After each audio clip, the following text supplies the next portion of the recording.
जैसा कि आप सभी जानते हैं, इस वीडियो में हम लोग पढ़ने वाले हैं प्रश्नावली 11.3। तो इसमें जो पहला क्वेश्चन है उसमें हमें बताना है कि जो कथन हमें दिया हुआ है, जो स्टेटमेंट हमें दिया हुआ है, वो सत्य है या फिर असत्य। तो जो पहला क्वेश्चन है ए नंबर का, उसमें है सभी वर्ग आयत होते हैं। जितने भी जो वर्ग है ना, वो सभी क्या बोल रहा है, आयत होता है। तो सबसे पहले आप लोगों को वर्ग का डेफिनेशन पता होना चाहिए कि वर्ग क्या होता है और आयत क्या होता है। तभी तो आप कंपेयर कर पाओगे कि क्या सभी वर्ग आयत होता है या नहीं होता है। तो देखो, वर्ग क्या होता है, इसके आमने सामने की भुजा क्या होती है, बराबर होती है। ठीक है, तो क्या देखो, तो आयत में भी ऐसा होता है क्या? तो बिल्कुल, आयत में भी आमने सामने की भुजा बराबर होती है। ठीक है, देखो वर्ग में ये वाला भुजा और ये वाला भुजा क्या होता है, बराबर होता है। उसी तरह आयत में भी ये वाला भुजा और ये वाला भुजा क्या होता है, बराबर होता है। वर्ग में ये चारों भुजाएं एक दूसरे के बराबर होता है। ये 2 सेंटीमीटर है तो ये भी 2 सेंटीमीटर, ये भी 2 सेंटीमीटर और ये भी 2 सेंटीमीटर। लेकिन आयत में क्या होता है, आमने सामने वाला भुजा बराबर होता है ना, ये वाला। लेकिन क्या सभी वर्ग जो है ना, ये वर्ग जो है, क्या ये आयत हो सकता है? हमसे क्वेश्चन में पूछा है सभी वर्ग, यानी कि ये जो वर्ग है, क्या ये आयत हो सकता है? तो बिल्कुल ये आयत हो सकता है। आयत क्यों हो सकता है? क्योंकि इसके आमने सामने की भुजा बराबर है। आयत में भी बराबर होता है। ये आमने सामने वाला भी भुजा बराबर है, आयत में भी बराबर होता है। और इसके प्रत्येक कोण 90 डिग्री होता है। वर्ग का प्रत्येक कोण कितना होता है, 90। और आयत का भी प्रत्येक कोण 90 डिग्री होता है ना। तो इसीलिए सभी वर्ग, जितना भी वर्ग बनाएंगे हम लोग, वो आयत हो सकता है। ठीक है, तो इसका आंसर सत्य है। अगला क्वेश्चन है, सभी समांतर चतुर्भुज समचतुर्भुज होते हैं।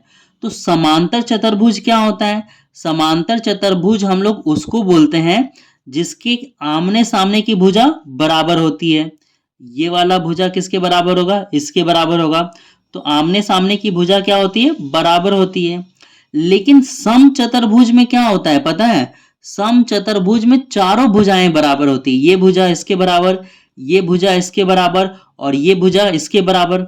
चारों भुजाएं बराबर होती है। ये 2 सेंटीमीटर तो ये भी 2 सेंटीमीटर, ये भी 2 सेंटीमीटर और ये भी 2 सेंटीमीटर, सभी 2-2 सेंटीमीटर। लेकिन समांतर चतुर्भुज में ऐसा नहीं होता है। समांतर चतुर्भुज में सिर्फ आमने सामने वाला बराबर होता है। मान लो ये 5 सेंटीमीटर है तो ये भी 5 होगा, और ये 6 सेंटीमीटर है तो ये भी क्या होगा, 6 सेंटीमीटर। आमने सामने वाला भुजा बराबर होता है। तो देखो, इसका आंसर क्या होना चाहिए, असत्य होना चाहिए। लेकिन बुक में दे रखा है सत्य, लेकिन मेरे अकॉर्डिंग आपको इसका आंसर असत्य लिखना चाहिए। ठीक है, क्योंकि समचतुर्भुज में सभी भुजा बराबर होती है। ठीक है, तो इसका अब हम लोग पढ़ते हैं सी नंबर में। सी नंबर में दिया हुआ है सभी वर्ग। सभी वर्ग क्या होता है, समचतुर्भुज। तो ये आंसर जो है ना, सही होगा, सत्य होगा। क्यों? क्योंकि वर्ग जो है ना, वर्ग में क्या होता है, वर्ग के सभी भुजा आपस में बराबर होती है ना। ये अगर 5 सेंटीमीटर है, ये भी 5 सेंटीमीटर, ये भी 5 सेंटीमीटर और ये भी 5 सेंटीमीटर। वर्ग की सभी भुजाएं आपस में बराबर होती है। और समचतुर्भुज का तो मैंने अभी बताया कि समचतुर्भुज में भी क्या होता है, सभी भुजाएं क्या होती है, बराबर होता है। ठीक है, तो सभी वर्ग क्या हो सकता है, समचतुर्भुज हो सकता है। ठीक है, तो ये सत्य होगा। तो अब देखो क्वेश्चन नंबर डी। इसमें सभी पतंग, सभी पतंग, पतंग क्या होता है, काइट। जो हम लोग मकर संक्रांति में पतंग उड़ाते हैं उसी को हम लोग पतंग कहते हैं। तो पतंग जनरली क्या होता है, पतंग में देखो जो एडजेसेंट साइड होता है ना, वो बराबर होता है। पतंग में जो है ना, एडजेसेंट साइड यानी आसन भुजा, देखो ये वाला भुजा इसके बराबर होता है। ठीक है, और ये वाला भुजा इसके बराबर होता है। ये इसके बराबर और ये इसके बराबर। तो समचतुर्भुज में भी क्या होता है, ये भुजा इसके बराबर और ये भुजा इसके बराबर। ये भी समचतुर्भुज है। ठीक है, वर्ग भी क्या होता है, समचतुर्भुज होता है। ठीक है। क्वेश्चन नंबर ई, इसमें दिया हुआ है सभी समबलम, समबलम समांतर होते हैं। तो समबलम चतुर्भुज वो होता है, समबलम चतुर्भुज वो होता है जिसका एक युग्म, एक युग्म, चाहे ये वाला युग्म, चाहे ये वाला युग्म, एक युग्म क्या होगा, बराबर और समांतर होगा। ये दोनों बराबर भी होगा और समांतर भी होगा। ठीक है। लेकिन समांतर चतुर्भुज में क्या होता है, दो ये वाला इसके समांतर होता है और ये वाला इसके समांतर होता है। दोनों युग्म समांतर होता है और दोनों युग्म बराबर भी होता है समांतर चतुर्भुज में। लेकिन सबलम समबलम चतुर्भुज में सिर्फ एक युग्म बराबर होता है, तो इसलिए ये क्या होगा, असत्य होगा। आगे दिया हुआ है सभी वर्ग समबलम होते हैं, सभी वर्ग समबलम होते हैं। तो जितना भी वर्ग होता है ना, सबका जो है ना एक युग्म क्या होता है, बराबर होता है, तो समबलम हो गया। वर्ग जब भी बनता है तो एक युग्म बराबर और समांतर तो होता ही है ना, तो ये क्या बन जाएगा, समबलम। तो इसका आंसर क्या है, सत्य। जी नंबर में सभी वर्ग समांतर चतुर्भुज नहीं होते हैं, गलत है। सभी वर्ग जो है ना वो समांतर चतुर्भुज होते हैं, क्योंकि वर्ग में भी आमने सामने की भुजा समांतर और बराबर होती है, समांतर चतुर्भुज में भी आमने सामने की भुजा समांतर बराबर होती है। चाहे ये भुजा की बात करो, ये सभी एक दूसरे के बराबर और समांतर होते हैं, तो ये असत्य होगा। तो इसको मैं एक बार ऊपर कर रहा हूँ, ये आंसर्स है सभी के। तो आप ये बी नंबर वाला देख लेना, ये मेरे अकॉर्डिंग असत्य होना चाहिए, बट आंसर पीछे सत्य दे दिया है। तो अब देखो क्वेश्चन नंबर 2। क्वेश्चन नंबर 2 में बोला है दर्शाइए, यानी बताइए कैसे एक वर्ग, ये जो वर्ग है ना ये चतुर्भुज कैसे है, वर्ग चतुर्भुज कैसे है। तो चतुर्भुज का क्या मतलब होता है, चतुर्भुज का मतलब कोई भी आकृति जो चार भुजाओं से बना हुआ हो, ऐसे ऐसे ऐसे ऐसे खींच दो तो क्या ये चतुर्भुज होगा, बिल्कुल ये भी चतुर्भुज होगा। क्यों, इसकी कितनी भुजाएं गिनो, एक भुजा, दो भुजा, तीन भुजा, चार भुजा, तो ये भी क्या होगा, चतुर्भुज हो गया। तो वर्ग चतुर्भुज कैसे है, देखो वर्ग में चार भुजा है, एक दो तीन चार, तो ये चतुर्भुज हो गया। तो वही पूछा है कि दर्शाइए एक वर्ग कैसे एक चतुर्भुज है। तो देखो चतुर्भुज क्या होता है, वो लिखा हुआ है चतुर्भुज चार भुजाओं से बनी बंद आकृति है। चतुर्भुज है ना बंद आकृति, ऐसे नहीं कि एक लाइन ऐसे खींचो ऐसे खींचो ऐसे खींचो और ऐसे खींचो, बोलो सर एक भुजा, दो भुजा, तीन भुजा, चार भुजा हो गया चतुर्भुज हो गया, तो नहीं, है ना, बंद आकृति होना चाहिए। क्या होना चाहिए, ये बंद होना चाहिए, है ना। तो वही लिखा हुआ है चतुर्भुज के बारे में कि चतुर्भुज चार भुजाओं, चार भुजा से बनी बंद आकृति है। चतुर्भुज की तरह वर्ग भी चार भुजा से बना एक बंद आकृति है, इसलिए वर्ग एक चतुर्भुज है। ठीक है। तो दो नंबर देखो, दो नंबर में क्या दिया हुआ है, एक समचतुर्भुज। अब बोल रहा है कि हमको क्या दर्शाना है कि जो वर्ग होता है ना वो समचतुर्भुज है। तो समचतुर्भुज क्या होता है, समचतुर्भुज उसको बोलते हैं जिसको चारों भुजा बराबर हो, ये वाला ये वाला ये वाला चारों बराबर हो, चाहे ऐसे बना दो। ठीक है। और इसमें भी यदि चारों भुजा एक दूसरे के बराबर है तो ये भी समचतुर्भुज हो गया। तो हमको पूछ रहा है कि वर्ग जो है समचतुर्भुज क्यों होता है, तो क्योंकि दोनों में चारों भुजा बराबर होता है इसलिए समचतुर्भुज होगा। तो वही ऑप्शन यहाँ पे लिखा हुआ है। ठीक है, आप पढ़िए यहाँ पे, समचतुर्भुज में चारों भुजा समान होती है तथा विकर्ण जो होता है लंब समद्विभाजित करता है। वर्ग में भी चारों भुजा समान होती है तथा विकर्ण लंब समद्विभाजित करती है।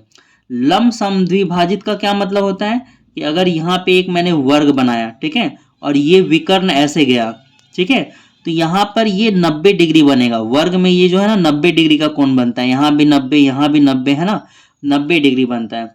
और समद्विभाजित मतलब ये वाला यहाँ से यहाँ तक लेके और यहाँ से यहाँ तक लेके आपस में बराबर होता है। उसी तरह से ये वाला लाइन और ये वाला लाइन आपस में क्या होता है, समद्विभाजित होता है। ठीक है। तो ऐसा जो है ना समचतुर्भुज में भी होता है। समचतुर्भुज में भी यहाँ पे 90, यहाँ पे 90, 90 डिग्री का कोण बनता है और यहाँ से यहाँ तक और यहाँ से यहाँ तक आपस में बराबर होता है। तो अब इसका तीसरा नंबर हम लोग देखते हैं। तीसरा नंबर में पूछा है, क्या आप इन चतुर्भुजों के नाम बता सकते हैं? आपको चतुर्भुज का नाम बताना है जिसके विकर्ण, है ना, विकर्ण क्या होता है? जब एक चतुर्भुज हम लोग बनाते हैं और ये वाला लाइन ऐसे आया तो इसको, इस लाइन को विकर्ण बोलते हैं। ये लाइन ऐसे गया, इसको क्या बोलते हैं? विकर्ण। तो ऐसा कौन सा चतुर्भुज है जिसके विकर्ण समद्विभाजित करते हैं, मतलब यहां से यहां तक और यहां से यहां तक बराबर होता है। देखो, यहां से यहां तक और यहां से यहां तक बराबर होता है। तो ये किस में बराबर होता है? वर्ग में भी होता है ना, और समांतर चतुर्भुज में भी होता है। तो आपको चतुर्भुज का नाम बताना है जिसके विकर्ण क्या होते हैं? एक दूसरे को समद्विभाजित करते हैं, दो बराबर भागों में बांटते हैं। तो मैंने यहाँ पर एक नाम लिखा है समांतर चतुर्भुज, ठीक है। आप वर्ग भी लिख सकते हो, है ना। अब देखो दूसरा क्वेश्चन क्या दिया है, एक दूसरे को लंब समद्विभाजित करते हैं, है ना। लंब समद्विभाजित मतलब कि जब विकर्ण एक दूसरे को काटता है, ये विकर्ण एक दूसरे को यहाँ पे काट रहा है ना इस बिंदु पे, तो यहाँ पे 90 डिग्री बनता है। लंब का मतलब 90 डिग्री। तो ऐसा कौन सा चतुर्भुज है जिसके विकर्ण एक दूसरे को काटता है तो 90 डिग्री बनता है, ठीक है। तो वो समचतुर्भुज है। और वर्ग भी आप लिख सकते हो, ठीक है। वर्ग में भी जब विकर्ण एक दूसरे को काटता है तो 90 डिग्री बनता है। समचतुर्भुज में भी विकर्ण एक दूसरे को काटता है तो लंब समद्विभाजित यानी यहाँ पे 90 डिग्री बनता है, ठीक है। अब पूछा है कि विकर्ण बराबर हो, क्या हो? जब एक आयत होता है ना, तो आयत का ये वाला विकर्ण और ये वाला विकर्ण बराबर होता है। मान लो ये लाइन 2 सेंटीमीटर है, ये कितना है? आयत में 2 सेंटीमीटर, तो ये भी 2 सेंटीमीटर होगा, ठीक है। तो वही यहाँ पे बोला था कि जिसके विकर्ण, तो जिसके विकर्ण क्या हो? बराबर हो, तो वो कौन सा चतुर्भुज होगा? आयत होगा। तो अब क्वेश्चन नंबर 4 में चलते हैं। क्वेश्चन नंबर 4 इसमें दिया हुआ है, आकृति में ए बी सी डी एक वर्ग है, ठीक है। ए बी सी डी क्या है? एक वर्ग है। तो x का मान ज्ञात करना है, ठीक है। x का मान ज्ञात कीजिए। तो x ढूंढो, कहां पर है? x यहां पर है और x यहां पर है। तो x का मान ज्ञात करना है। आपको दिया हुआ है कि ए बी सी डी क्या है? एक वर्ग है। ये हमारा क्या है? वर्ग।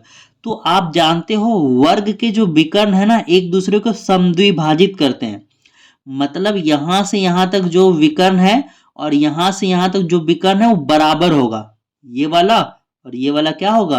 बराबर होगा, ठीक है। तो ये वाला और ये वाला भी आपस में बराबर होगा, ठीक है। इसका जो वैल्यू दिया हुआ है वो और इसका जो वैल्यू दिया हुआ वो आपस में क्या होगा? बराबर होगा। तो यहां पर एक लाइन लिखना, वर्ग के विकर्ण, वर्ग के विकर्ण एक दूसरे को,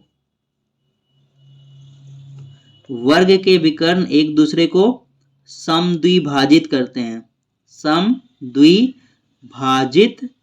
करते हैं, ठीक है। एक दूसरे को बराबर भागों में काटते हैं। इसलिए क्या होगा कि ये वाला जो विकर्ण का वैल्यू है क्या है? 2x - 3 बराबर होगा, किसके बराबर होगा? इसके, x + 1 के। सॉल्व करो, देखो x वाला को एक तरफ रख लो, ठीक है। यहाँ पे 2x है। अब ये जो बराबर के इधर +x है, इधर आएगा बराबर के, तो क्या होगा? -x। ये 1 है ना, ये -3 बराबर के उधर जाएगा, क्या होगा? +3। तो 2x में एगो x घटाएंगे, कितना बचेगा? एक ठो x बचेगा। 3 और 1 क्या होगा? 4, और ये आंसर है हमारा। तो अब हम लोग मिलते हैं 12.1 में।